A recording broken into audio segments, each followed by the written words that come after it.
Welcome back to a new era for the different knock. I did have multi-cameras, but I forgot my SSD, so first day on the job. Lots more exciting stuff to come for the different knock in the next few months, so keep your eyes peeled as we're on our road to 100,000 subscribers. Thank you all so much. As Mikhail says, it's time to raise the fucking standards, guys. Raise the fucking standards. Even if you haven't seen HBO's Game of Thrones, you'll certainly know this scene. Jon Snow facing down the Bolton army all alone with seemingly impossible odds in, I think, Season 6. But, spoiler alert, surviving as the Knights of the Vale arrive in the nick of time. Forget Lord of the Rings, forget Saving Private Ryan. This is the ultimate, the cavalry are coming moment in film and TV history for me. And so, with a number of Arsenal players nearing a comeback, I was planning a classic TDK analogy today. Mikel as Jon Snow with sword aloft, the cavalry of Havertz and Madueke and Odegaard and so on their way to smash the Bolton army of Thomas Frank and Vincent Kompany. The problem with that analogy, though, is, one, we're not Kit Harington solo wielding a sword, we're a brilliant army. Only 4 teams across the top 5 European leagues have picked up more domestic points than our 26 so far, in Real Madrid, Barcelona, PSG and Bayern. Considering the competitive level and talent in the Premier League, that is excellent. Opta analysts are giving us a 65.03% chance of winning the league, and most importantly, Scott Willis's model has us winning. And secondly, our cavalry keep getting injured. While I was writing this video, I kept checking my phone and going, oh, Havertz has had a setback, that's good. Oh, Gabriel's injured, great. Oh, that's a good tackle on Jury and Timber. Maybe Jon Snow is in an unbeaten since August army, sat there drinking some nice Dornish wine, but he's turned around and the cavalry are flailing. Games are coming thick and fast every 3 days. Our next 5 are Tottenham and Bayern at home, Chelsea at the Bridge, Brentford at home, and Villa away. That is tough. So the question is, how do we stay ahead of the curve and keep our noses in front? A reminder of the absence list so far this year. Among others, Kai Havertz has played 30 minutes of football so far, Noni Madueke has played less than 400 minutes, and Martin Odegaard has played 3.290s. And I don't want anyone to underplay this just because we're used to this. Our captain, the tactical heartbeat of this team, has played 3.290s out of 17. Arsenal's 9 for the last 2 seasons hasn't played. Arsenal's old 9 hasn't played since January. Our new £50 million Premier League ready winger hasn't played in 11 games. And that's without even mentioning Saka or Gyökeres or Martinelli's availability.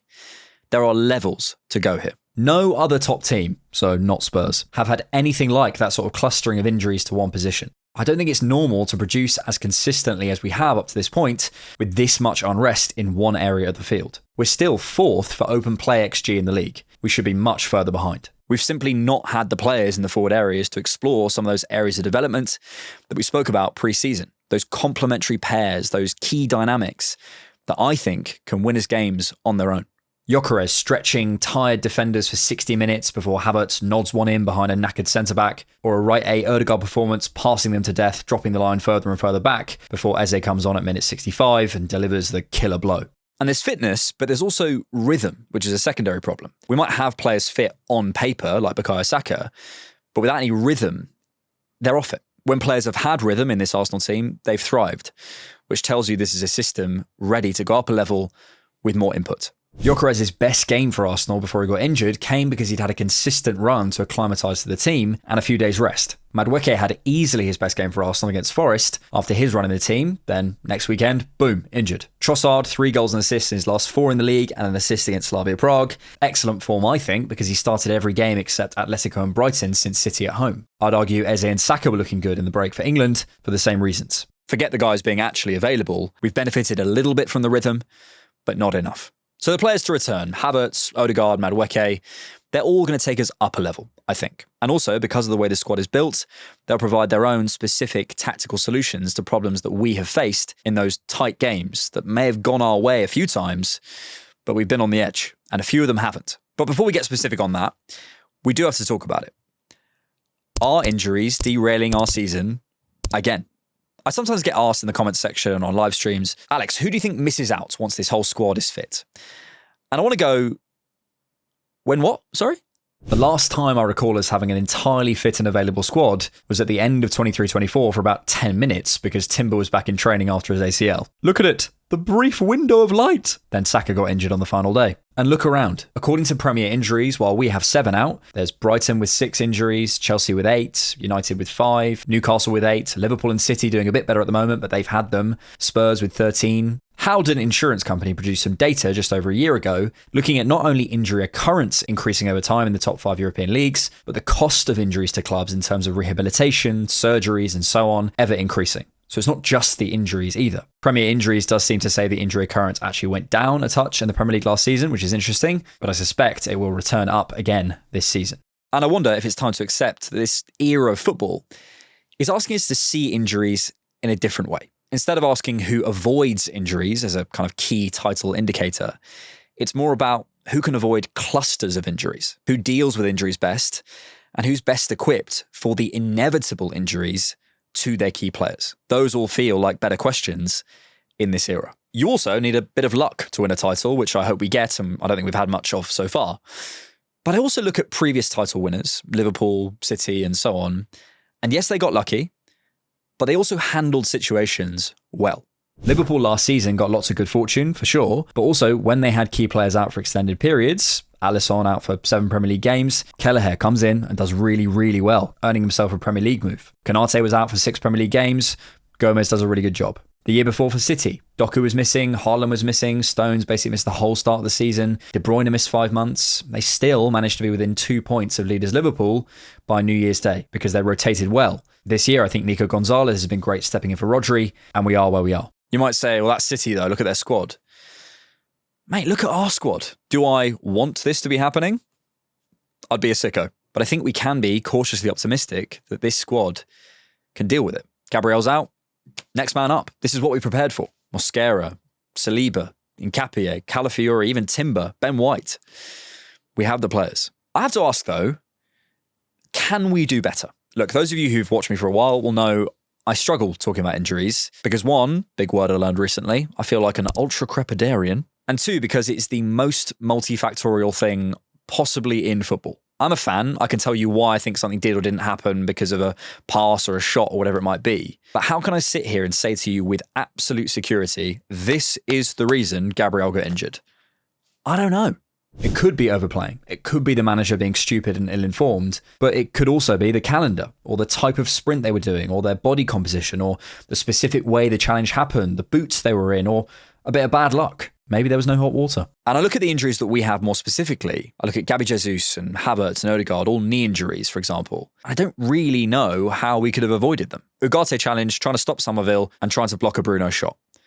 Can you prep for that? If you can, I don't know how as a layman. Other muscular things, Gyökeres, Martinelli, Gabriel, I could speculate, but realistically, I don't know. Martinelli isn't a risk of being overplayed, I don't think, for one. And the club are addressing it. ESPN said a review of the medical department had been done over the summer, which Mikel confirmed in his pre-West Ham press conference. Maybe Mikel is at fault for all this and I'm too soft or whatever, but whenever professionals speak about this, I realise how little I certainly know. Believe me, we looked at everything, Mikel said. What was in our sights were the things that we can predict better, tweak, and improve. There's a lot of randomness in an injury that we don't know. Sometimes I've been with a player where I've wanted to put the finger on something very clear, and then I've realised 3 months later that he had a problem with his wife where he and his kid didn't sleep for 3 days, and then he got injured. And I've been scratching my head for a month trying to figure out what was wrong, and then I found out that was the real reason. Mikel also spoke about the difficulty of replicating the intensity of games in training. When Big Gabby gets injured, a lot of people said he's come back from Brazil after the interlull and does that. But Gabby had to chase 50 metres backwards chasing against Adama Traore. If, instead of Adama Traore, that was Emile, with all respect, probably he doesn't pull his hamstring. The last time he went to 33 to 34 kilometres an hour was 6 weeks ago, so he didn't have any exposure there. Can I train that on the training ground? I think I can't. But the game can take you to these circumstances. And Arsenal are looking to the future to try and get an edge as well. In an article by Ihsan Khan of The Mail, who's getting a lot of these exclusives, interestingly, he revealed some really interesting details about what the club are doing. One of the most significant developments at Colney, Khan said, is what Arsenal refer to as their performance models. Custom-built, AI-driven tools developed in-house. Every day, the club collect vast quantities of data, such as GPS tracking from training, match statistics, recovery times, sprint records, biomechanical metrics, and even micro movements during drills. Rather than relying on video clips or static post-match analysis, these AI systems ingest tens of thousands of data points across training and matches. Each dataset feeds into models trained to answer specific questions that humans can't, from identifying fatigue patterns to forecasting injury risk. The aim is for the club to be more proactive and less reactive. Arteta was asked about it, and although understandably vague, did say it's in use already for many things and many processes that can help not just a team, but an organisation as well. It will improve and it will give us good insight, or at least things to think about. I'm not an expert, but it's a valuable tool. It's easy to go into old man shouts at cloud mode here, and I get it. When an injury like Gabriel happens, I feel the same. But we're looking into it, we're looking at the future, and we've built the squad that I think can deal with it. So we have to trust it. Anyway, enough doom and gloom. What can we look forward to from the players that are coming back? This team, as we talked about in recent weeks, has undergone some small but significant tweaks, whether it's Rice and Zubimendi we're talking about, or the new roles of Timber and Calafiori.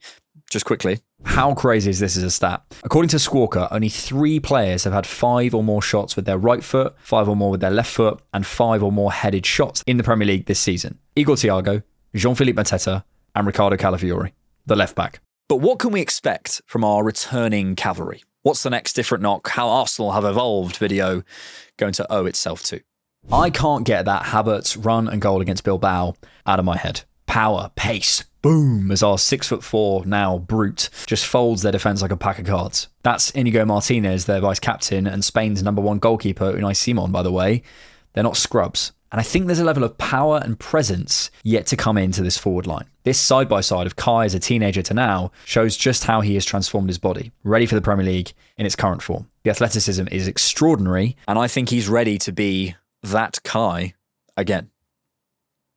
So sorry. Last season, removing statistical anomalies and small sample sizes, he led squad-wide per 90 Premier League numbers over Saka for non-penalty XG and goals, and then for non-penalty XG and expected assisted goals per 90 and shots on target per 90, he was second behind only Saka. We are adding output and one of our most dangerous players, and I think we re-add a new tactical dimension going over the top of teams. According to Opta, Havertz wins 2.74 aerial duels per 90, putting him in the top 25% in Europe compared to positional peers, and ahead of Gyökeres's 1.19 per 90, which puts him in the bottom 30%. But I think Kai has a level of aerial presence that Gyökeres just doesn't have. He prepares his body really well, he directs his headers really well, and he makes sure his opponent never quite gets a clean hit. And Arsenal's raw long ball numbers have actually gone up by over 10% this season in the league. Raya is sending 40.1% of his passes over 40 yards this year compared to 29.9% in the Premier League in 24-25. His goal kicks over 40 yards have gone up too, from 68% to 75%, and his average goal kick length has gone up from 49.1 yards in 24-25 to 56.4 yards this season.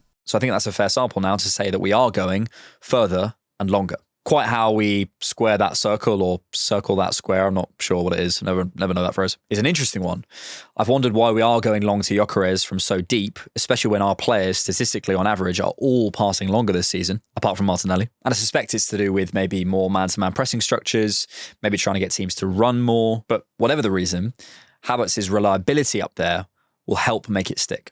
The game I felt it really could have helped us in was the Newcastle game. A number of times, Newcastle forced us long and won the ball with their dominant centre-backs in a very Arsenal-esque way. Obviously, we won that game, but it was by a fine margin. And Havertz would have given us that ability to go over them with more consistency, also probably drifting to the right more generally to get closer to the danger man in Saka. Little quirk as well here, Havertz is brilliant on the front post and from defensive corners. And we faced 19 shots against us from corners and set pieces out of our total of 81 shots. So in other words, a quarter of our shots come from opponents' set pieces. For context, Man City have faced 100 shots and only 16 from corners and set pieces. So less than a fifth. I think Kai helps to reduce this little statistical quirk. I can't believe I looked that up.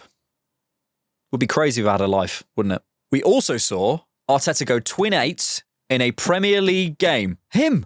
The guy from the terrible memes. Eze and Odegaard's twin eights against West Ham lasted about 25 minutes, but it's another potential sign of things to come and a flip in dynamics in midfield, which I'm excited about. And in these types of games against teams who want to sit in, I think it could be really suitable for them both. These few sequences typify this. Odegaard outside their shape. Look where Eze is. Inside the block, ready to receive. Perfect for both of their skill sets. Odegaard plays this ridiculous eye-of-the-needle pass, pulling the block around, making those drop-off movements, gets it back, and opens up space in these areas in a way only he can. But look where Eze is, ready to pounce at the edge of the box in a way probably Odegaard can't on that side, and Rice doesn't always time with perfection. I'm not sure I've actually seen Rice score from that position, certainly not regularly. Odegaard carries, plays the ball to Saka. He doesn't play that pass, but this is prime Eze zone. He eventually gets it after it circulates to Trossard and gets a really good shot off. A few minutes later, West Ham is stepping up, but again, Odegaard drops to create that option out wide. 2 actions, gets himself in a great position before a perfectly weighted through ball, which Saka does well to get out of his feet and get back on a plate to the 6-yard box. Gyökeres can't quite deal with it, but again, look at Eze's positioning, arriving, perfect timing to slot it in. Ironically, it does eventually drop to Eze, and he skies it. Some really good work, and then Odegaard gets injured. But there was another very tight game that could have gone both ways, where I felt this dynamic could have worked perfectly. We won, but it was a bit of a struggle against Palace, wasn't it? Eze was nominally in that Odegaard role, but it's not his natural inclination to progress the ball with the same quality in those same positions, so he stayed higher. And I think we struggled a bit to break down that difficult 5. Ultimately, against that, the spaces are more compressed inside where he wants to receive it. The few times we did manage to get the ball centrally and Eze found some space, he was passing to players ahead of the ball. But it was players like Timber or Gyökeres heavily marked. And you ideally want the ball to be worked back in, not to go out wide when you're approaching the box. Eze's biggest threat is to receive here and finish or play the killer pass, not be the guy progressing the ball or playing the pass before the assist, certainly as I see it. An Odegaard-Eze partnership in that game, perhaps, could have worked better. Another one, Noni Madueke. A point someone made to me the other day was a really good one. We haven't actually seen the 2 left-wing solutions that we signed in the summer in Madueke and Eze for any extended period of time this season. And in particular for Madueke, I'm still curious about it. You might prefer him off the right, that's fine. But this squad is crying out for a touchline, lane 5, strong-footed winger as an option. Everyone wants to roll inside. Other than Madueke left, I see Martinelli on the right, who Arteta's prepared to use at times, but basically no one else. And no one has that same standing burst as Madueke. Against United and Leeds, I actually don't think he was particularly good, to be fair. But those were up against back 5s. And against back 4s, I do wonder if there's something there. Even in games against 5s, let's compare, say, Madueke against Leeds versus Trossard against Sunderland, you can see Madueke gets a little bit more of himself involved and into the box. Against City, I wonder if a bit of this might have worked wonders to win us all 3 points. Maybe because no Saka. But if we'd had that choice, might we have played Madueke, considering some of the touchline situations Trossard was in with lots of space? I understand Trossard's role was to roll inside, but once the game reveals itself to be dominated through both teams' right-hand sides, as this passing network up to the end of the first half reveals, maybe, mid-game, Arteta could have looked at it. Maybe we would. Maybe we would. Maybe we wouldn't. Easy for me to say. I'm sure Arteta and the coaching staff will have their reasons. The point is, the tools are returning to the toolbox. There's other tools we've barely touched yet as well. Nketiah, I think we're about to see more of. Norgard, we're not really seen, and with the amount of minutes Zubamendi's getting, I think we might have to. Miles and Ethan, big strides to be taken into this season, and even new dynamics on that right-hand side with Ben White. As for the never-ending injuries, well, injury has led to injury, so we'll need everyone to take some of the load. And the perfect example here is Gyökeres. Gyökeres was pressing at a ridiculous rate up until his injury, the highest volume in the entire Premier League. And perhaps I'm contradicting myself here and being a little ultra-crepidarius, I don't think that's a word, based on what I said before. But if Havertz is there, I'm 99% sure that injury in that way doesn't happen. You can't solve every problem with the same tools. And if I am to be a little critical of Arteta, I think you could dip into the toolbox a bit more. Ethan, Miles and Martinelli, all with less than 500 minutes. Ben White, Norgard and Nketiah, maybe a little bit more of an injury issue there, but I think there's another level to go even there. In our analogy, Jon Snow might have found a bazooka somewhere in Westeros and be undefeated in battle since August. But if you run out of bullets and the guys you've got coming to back you up are all falling over, I'd wager the Bolton army has still got a pretty good chance. We are going to need everyone to get this title over the line. But again, Arsenal have built a squad that's ready to do that. I think we're about to see it. I think we need to see it. And I think when we do see it, we could get even better. Thanks so much for watching. If you like The Different Knock, you can support us on Patreon and get ad-free early access to each video for just £3 a month. Or for one-time support, you can buy us a coffee. Links are in the description.